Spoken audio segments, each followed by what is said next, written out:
but you thought they were just for entertainment. Wake up!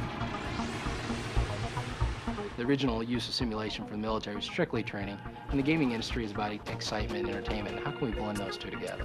But to some, it's the difference between life and death.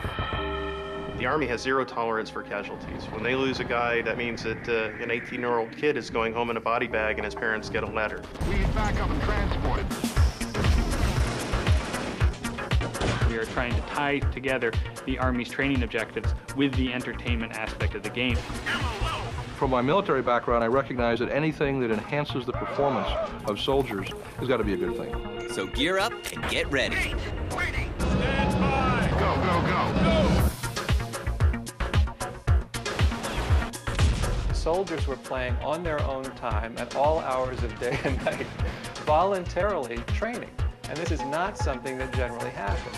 This is gaming in the military.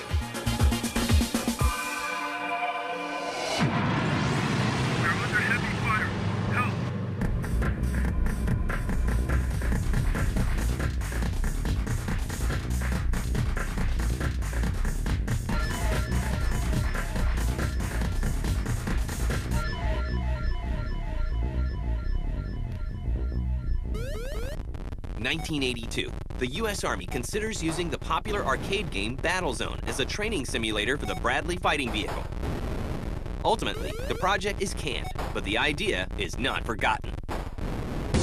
1996, id Software releases Doom. The game shakes the industry and also perks the interest of the United States Marines, who then create a modified version called Marine Doom to supplement their training. Gaming in the military has arrived. The Army has had some success in adapting commercial titles to use for portions of their training. For instance, I know they've adapted Doom, and some groups have used Quake, and we even talked to one group that was using Medal of Honor, and they were using it to get down their squad movement and movement by fire and a lot of their drills. 1999, a Navy ensign finishes intermediate training with a perfect score, thanks in part to Microsoft Flight Simulator 98. The Navy evaluates the game for use as a supplement to flight training. The Navy asked me to come in and help them evaluate the success of a young ensign utilizing Flight Sim 98 to help him get through flight school. From that, we were able to move in, and I've been doing research on gaming for a long time. From my military background, I recognize that anything that enhances the performance of soldiers, especially the young soldiers who are much more game-oriented, has got to be a good thing. While using simulators is common in the military, the value of adapting a retail game into a training tool cannot be ignored. The original use of simulation for the military was strictly training, and the gaming industry is about excitement and entertainment. And how can we blend those two together? What we had to do was decompose the games to find out what elements of the game could be useful for real training. A lot of games, obviously, you shoot somebody with an M16 and they blow up. Well, that doesn't really happen. So that was negative training, so we'd have to take that part out. To be successful in the game, to continue to have fun in the game, to be entertained by the game, you need to learn the lessons that the Army wants you to learn. So we are trying to tie together the Army's training objectives with the entertainment aspect of the game, so that basically the same play will serve both masters. The hard part then came in looking at the training programs to find out if we could detail what those requirements were against the actual games. And we were successful in several cases, both in first-person shooter and crew games, utilizing Spearhead for tank training and utilizing Rainbow Six for a first-person shooter. Cost is one of the biggest factors contributing to the use of commercial games. The transition in the military from, again, these very large proprietary training devices to the PC is one that is lagging a little bit behind the civilian sector, if you like. And I think the Army, quite wisely, is looking for what they call COTS solutions, consumer off-the-shelf. They're looking for things that have already been developed and the R&D has been paid for that they can modify at relatively low cost for their own use. It's not just us. I think other people are leading the way in other respects, and the Army is taking advantage of that. It's very expensive to put a battalion out in the field for live training. It can cost over $1 million a day. But because that's so expensive, troops don't get a chance to do it all that often, and it also takes a whole lot of room. So the Army really wanted something that would help reinforce training that the soldiers could do every day in their barracks. By no means is this a replacement for live action training or training in the field. It's actually seen more as a supplement to something they can do day to day in their downtime. Thanks to COTS, for less than $5,000, the military can have a machine that does the same job as a $650,000 simulator. As one example of COTS in action, in 2000, the Army adapts Novologic's Delta Force games as training sims. We were in touch with a now Major Illingworth over there who was interested in how basically computer games could be used to help train soldiers.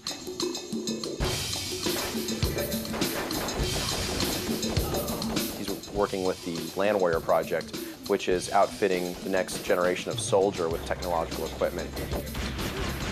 One of the things they wanted to do is they wanted to kind of rehearse how this equipment would work in the field without having to deploy it. They were very interested in the multiplayer aspects of Delta Force. The fact that you could get, in our case, up to 50 different people across the internet, could be anywhere in the world with a good internet connection, and they could train together. So we went ahead and modeled what they call mount sites, military operations in urban terrain. And these are basically little villages set up with multi-story buildings and a town square. And we went and modeled these environments, and then we adapted our Delta Force 2 game to have some of the Land Warrior features. The fact that we could model real-world terrain easily was very valuable to them. The version which the military uses actually has detailed models of Army bases as part of the game.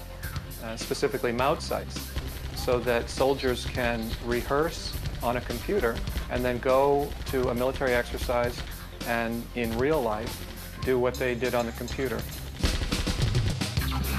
And Novologic's strategy pays off. When we first provided the Land Warrior software to the test platoon at Fort Bragg, 50 or so soldiers were going to be the first in the U.S. Army to receive the actual Land Warrior hardware system. And before they got the hardware, they got our game. So networks were set up in the barracks at Fort Bragg. And the feedback we got was that the soldiers were playing on their own time at all hours of day and night, voluntarily training. And this is not something that generally happens. I mean, you don't find soldiers, voluntarily doing push-ups. But Delta Force is just a start. Another game on the horizon will change the way our soldiers train forever. Papa Bear, this is Alpha Squad. We need backup and transport at Delta Charlie 6-4. Do you copy? Over. There's a patrol to the west. Bravo, this is King 6. Area secure. Move on to the next target. Novologic isn't the only developer that manages to catch the eyes of the military. In 2001, a company in the Czech Republic called Bohemia Interactive finishes their first project, an ultra-realistic action game for the PC called Operation Flashpoint. The game is showered with praise and sells over 1 million copies worldwide. Operation Flashpoint is a great example. They have a lot of realism in there. If you run, you're breathing heavy and your aim point bobs up and down and stuff like that. That's great for the entertainment value for the first-person shooter. And then the few and the proud step in. We examined a couple platforms, and then we had Lieutenant Mathis come aboard, and he transitioned over. He saw Operation Flashpoint. He made a couple contacts with Codemasters and vendor helper. He introduced us both, and we sat down, we evaluated, and as the program went forward, we found that Operation Flashpoint was a better tool. Better platform, better gaming engine, and it suited the Marine Corps to all their needs and requirements. In December of 2001, Bohemia Interactive and Orlando-based Coalescent Technologies began work on a modified version of Operation Flashpoint called Virtual Battlefield Systems, or VBS-1. One of the first steps to converting a game into a military simulator is to ensure that everything from uniforms to vehicles looks just like the real thing. We did include some of the models that are typical to the Marine Corps, like the amphibious assault vehicles, the Harrier, which is not included in the original game, the CH-53, which is a transport helicopter, so the Marines could see the uniqueness of the game. Eventually what we'd do is change the uniforms, make sure we have Marine-specific weapons, like the small arms weapons, some of the anti-tank, like the AT-4, the SMAWs, some of the Marine Corps unique weapons that it's part of their TO. Both companies take great care to ensure that the new game meets the strict requirements of the U.S. Marine Corps. Alpha 1, the convoy is now leaving in 5 minutes. If you're trying to train, what you need to start with is the learning objectives. What is it you're trying to train? And then you need to basically build the whole product around that objective. It's not necessarily the mission that's being carried out that's important. It's the pre-planning stages. When they issue the frag order and they go down as the chain of command as they're given a mission and they carry that mission out. It's the actual role rehearsal and the pre-planning and then the debriefing. What went wrong? What happened? Why didn't you accomplish this mission? In February 2002, the Marines began using VBS-1, and its execution looks a lot like your average LAN party. Typically how we set it up is we have 16 computers. So the team's a little bit offset, but what we would do is we would have maybe 3 to 4 fire teams playing against what they call an opposition force, which is actually guys behind the computer playing the bad guys. While both Delta Force and Operation Flashpoint are games that became training tools, sometimes this transformation can go the other way around. The most recent example is Full Spectrum Warrior, a strategy game developed by Pandemic Studios. The Full Spectrum Warrior started off initially as a training project for the U.S. Army so that they could better train their incoming light infantrymen in how to fight in an urban combat environment. We're taking the assets that we've created with under the auspices of the government and we're parlaying them into a game that has an unparalleled level of realism. We're calling it a tactical action game, although it really is hard to kind of fit within any known genre. In a very high level, it's playing a war movie. It's with an ensemble cast, moving them through a dangerous terrain, an urban situation, and fighting it out, being their commander. The first version of Full Spectrum Warrior is built for the Army from the ground up with a budget of $5 million. One of the primary differences between what they did with us and what they did with the other games is that rather than adapting an existing civilian software product, they actually came to us and formed the software product so that it directly incorporates their training and doctrine in the very core of the gameplay.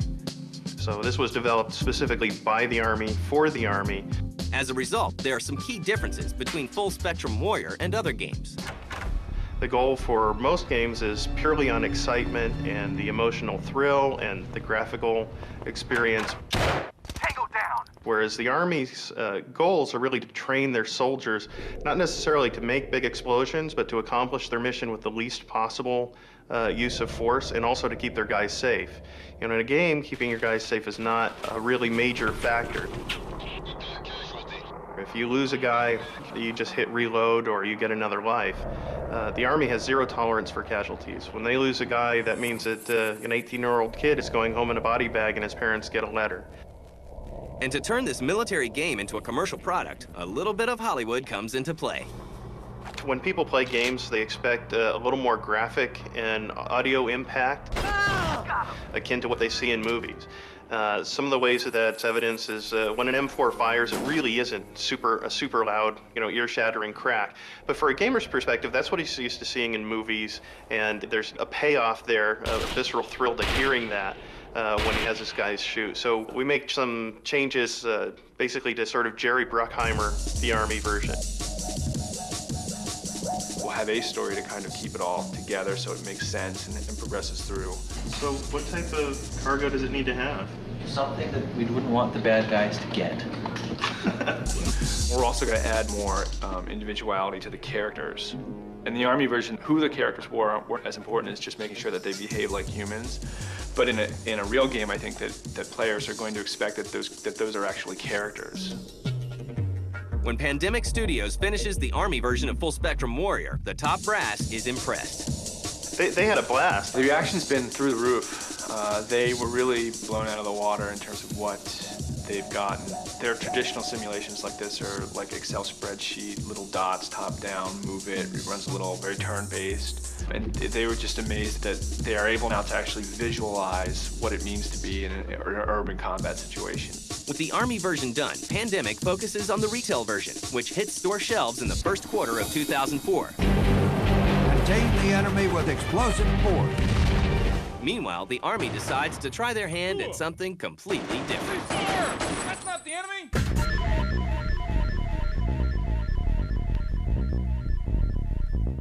12 o'clock.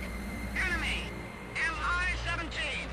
1,000. While the military has success adapting commercial games into training tools and vice versa, in 2000, the Army begins work on something completely different. The project is a game, but instead of using it as a training tool, it will be used for recruiting. The name of the game is America's Army. Colonel Wardinsky, who came up with the idea, he saw his teenage son being online quite a bit. So he came up with the notion of saying, why not play Army, if you will, on the internet? So it seemed like a natural marrying up of the Army, a new piece of technology, and the internet. And that was the idea that sort of led to building the Army game. Uncle Sam enlists the aid of the Moves Institute in California to help make the Army game. The budget is estimated at $7.5 million. The mission of the Moves Institute is to do basic research, application, and education in the grand challenges of modeling virtual environments and simulation. Areas we work in are 3D visual simulation,